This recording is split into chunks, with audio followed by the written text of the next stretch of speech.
바울이 아침부터 저녁까지 강론하여 하나님의 나라를 증언하고 모세의 율법과 선지자의 말을 가지고 예수에 대하여 권하더라라고 얘기하고 있습니다. 어떻게 이런 일이 가능했을까요? 사도 바울은 로마에 산 적도 없고 일가 친척도 없었고 재판받은 죄인의 신분이었음에도 불구하고 왜 이렇게 됐을까요? 그 이유를 엄밀히 따져보면 바로 같은 배에 타서 바울이 하나님의 사람이라는 것을 경험한 그 눈으로 똑똑히 본 무려 275명의 사람들이 바로 로마에서 그를 향해서 알렸기 때문입니다. 폭풍을 만난 사건을 통해서도 맹독을 가진 독사에게 물린 사건을 통해서도 하나님을 경험한 것입니다. 복음을 자연스럽게 받아들인 것입니다. 275명이 로마에 도착해서 어떤 얘기를 했을까요? 누가 어떤 말을 하라고 얘기한 적도 없습니다. 하지 않았지만 그들은 자신들이 겪었던 그 일을 많은 사람에게 알렸어요. 그리고 이야기를 나누게 됩니다. 사울이라는 저 사람은 보통 사람이 아니야. 정말 하나님이 살아계시고 이 사람은 하나님의 사람이야. 그가 전한 복음은 놀라운 능력이 있는 것을 우리가 경험했어. 우리는 몇 번씩이나 죽을 뻔했지만 그의 말이 다 맞았어. 그 사람 때문에 우리는 다 살았어. 하나님의 역사심을 우리 두 눈으로 똑똑히 보았어 라고 얘기하고 있어요. 하나님은 지금도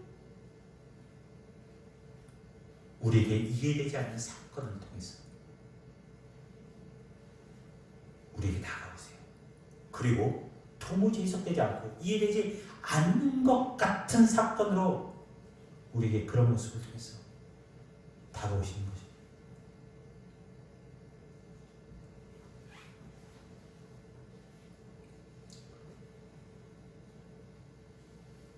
내가 만든 하나님 안에 갇혀 있는 분이 아닙니다. 하나님은 하나님의 계획 가운데 우리의 삶을 이끌어 가시는 분이세요. 우리가 살고 있는 하나님에 대한 그 틀을 깨부셔야 돼요. 깨야 됩니다. 내가 이해할 수 없는, 내가 이해하는 선에서 하나님을 이해하는 것이 아니라 하나님을 이해할 수 없는 방법 가운데 우리가 안에 나타나시고 우리를 만나주시는 거예요.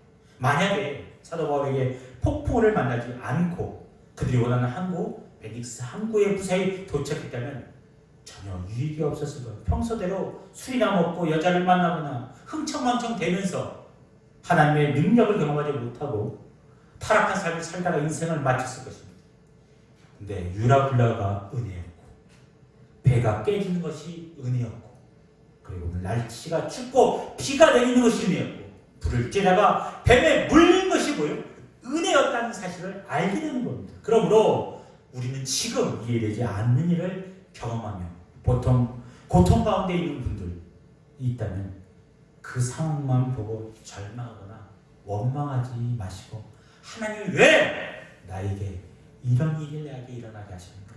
하나님께 물으시고 그 복음 안에서 하나님의 믿음의 해석, 즉 반드시 하나님의 협력해서 선을 이루어 가시는 그 하나님을 기대하십시오.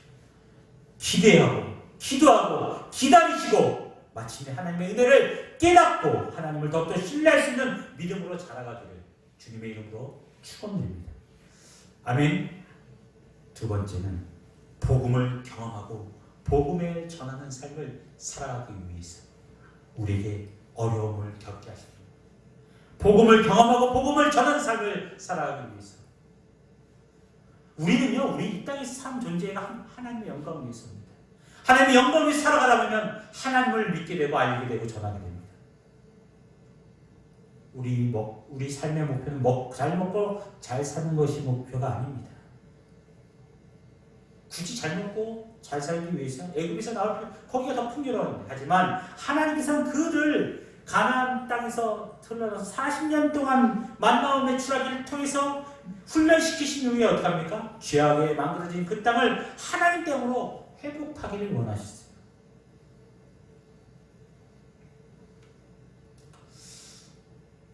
멜리데선 왜 그곳으로 그들을 인도하셨을까요? 하나님은 바울의 여행을 통해서 그곳에 복음이 전해지기를 원하셨습니다. 원주민들에게. 여러분, 원주민들에게 언어 소통이 잘 됐을까요? 아닙니다. 원어로 보면 그 원주민은 쉽게 말하면 야만인으로 되었고 이게 커뮤니가 잘 안 돼요. 그들에게 있어서 어떤 대화와 복음 전하는 건 쉽지 않습니다. 그들에게 있어서는 강력한 기적과 이사를 통해서 하나님의 사역의 획기적인 사건들을 그들에게 나타내기를 원하셨어요. 하나님. 그래서 강력한 한방, 원주민들이 모두 압도하고 그 안에 무릎을 꿇을 수 있는 신적인 권위적인 사건이 그들에게 나타나야만 됐어요. 바로 그것이 독사가 사도 바울의 손을 문 사건입니다. 여러분, 독사가 빨리 와서 팍 물고 갔으면 어떻게 됐을까요? 그가 뱀에 물리지도 몰랐을 겁니다.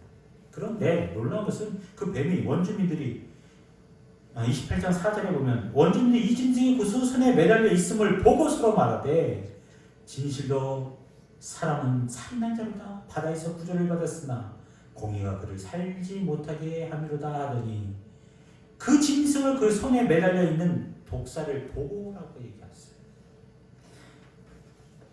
만약 독사가 그 습성대로 숨어 물고 돌아갔다면, 도망을 갔다면, 숨어버렸다면 원주민들은 사도 바울이 무슨 일이 일어난지 몰랐을 것입니다.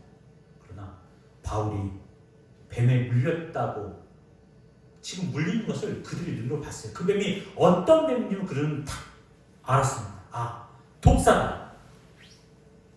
물고 있어요. 매달려 있습니다. 그러니까 독사가 바울을 물었다는 것은 두 눈을 똑똑히 하게 하는 거죠. 누가 물고 도망갔다는 것이냐, 물고 있는 그 상태를 보았겠다. 그러니까 믿지 않으면 아니죠. 아, 저 사람 죽는다는 결론이죠. 근데 6절, 28절 6절 그들은 그가 붙든지 혹은 갑자기 쓰러져 죽은 줄로 기다렸다가 오래 기다려도 그에게 아무 이상이 없음을 보고 돌이켜 생각하여 말하되 그는 신이라 하더라. 하나님의 기가 막힌 각본, 기가 막힌 연출, 한순간에 그들로 생각이 완전히 바뀌어요. 죽을 거라고 유심히 쳐다보고 있는데 툭 털어버리고 말고 있어요. 그들은 그를 신이라고 생각합니다. 철저히 사도 바울에게 복종하게 만들어버렸어요. 바울이 믿는 하나님을 따라 믿었다는 것이죠. 왜 하나님이 바울에게 그런 고통의 과정을 겪게 하셨나? 섬에 있는 그 원주민들의 살기 위해서, 그들에게 복음을 전하려고 하시기 위해서. 우리에게 허락하신 고통의 이유가 다른 이유가 아닙니다. 복음을 경험하고 복음을 전하는 삶을 살아가게 하기 위함입니다. 지금 여러분의 삶 속에서 당하는 고난을 통해서 내 주변에 믿지 않는 사람들이 그것을 통해서, 그 사건을 통해서 하나님을 알게 하는 축복의 그 고통이 축복의 통로로, 복음의 통로로 쓰임받을 수 있다는 것입니다. 여러분, 일이 잘 풀린다고, 돈이 많이 벌어도, 그 모든 일을 한다고 하나님께 영광을 돌린다고 생각하죠. 고난을 통해서도, 그러나 그것이 고난을 통해서도 바울에게 맹독의 독사가 물린 상황, 그 고통 상황에서도 얼마든지 하나님은 영광을 받으신다는 것이죠. 영광을 돌릴 수 있다는 사실이죠. 오히려 그 고통의 상에서 흔들림 없는 의연한 모습을 통해서 변함없이 하나님을 신뢰하는 모습을 보임으로써 많은 사람들에게 감동을 줄 수 있습니다. 흔들리거나 낙심과 절망에 빠져있는 모습을 통해서 하나님의 영광을 가리는 것이 아니라 그 어려운 고난 가운데서 묵묵히 기도의 자리를 통해서, 예배의 자리를 통해서 그 어려움을 이겨나간다면, 중요한 것은 내가 만난 이 어려운 상황을 통해 왜 이런 어려움을 내게 주시는지 하나님의 뜻을 찾아야 하는 것입니다. 하나님, 내가 겪은 이 고통을 통해서 하나님을 더욱더 깊이 알기를 원하시고 있습니다. 더 깊이 신뢰하기를 원하고 계세요. 말씀을 마치겠습니다. 뜻하지 않은 고난이 겹쳐 고통 가운데 있습니까? 그렇다면 그 일을 겪으며 하나님 앞에 겸손하게 무릎을 꿇고 전적으로 하나님을 신뢰하십시오. 신뢰하며 모든 것을 맡겨보십시오. 현명께서 선을 이루어가신 하나님, 기도하고 부르짖고 간구하라고 얘기하신 하나님, 그래서 우리 인생 가운데 하나님의 은혜구나, 그것이 하나님의 은혜였구나 라는 사실을 내가 깨닫게 되고, 그 하나님을 향한 나의 믿음의 간증을 통해서 수많은 사람들에게 하나님을 전적으로 알리는, 하나님께 영광을 돌리는 하나님의 복음에 쓰임받는 축복의 통로로 복음의 통로로 그런 사도 바울이 경험한 은혜를 경험할 수 있는 우리 성민교회 믿음의 식구들 다 되기를 주님의 이름으로 축원드립니다. 아멘.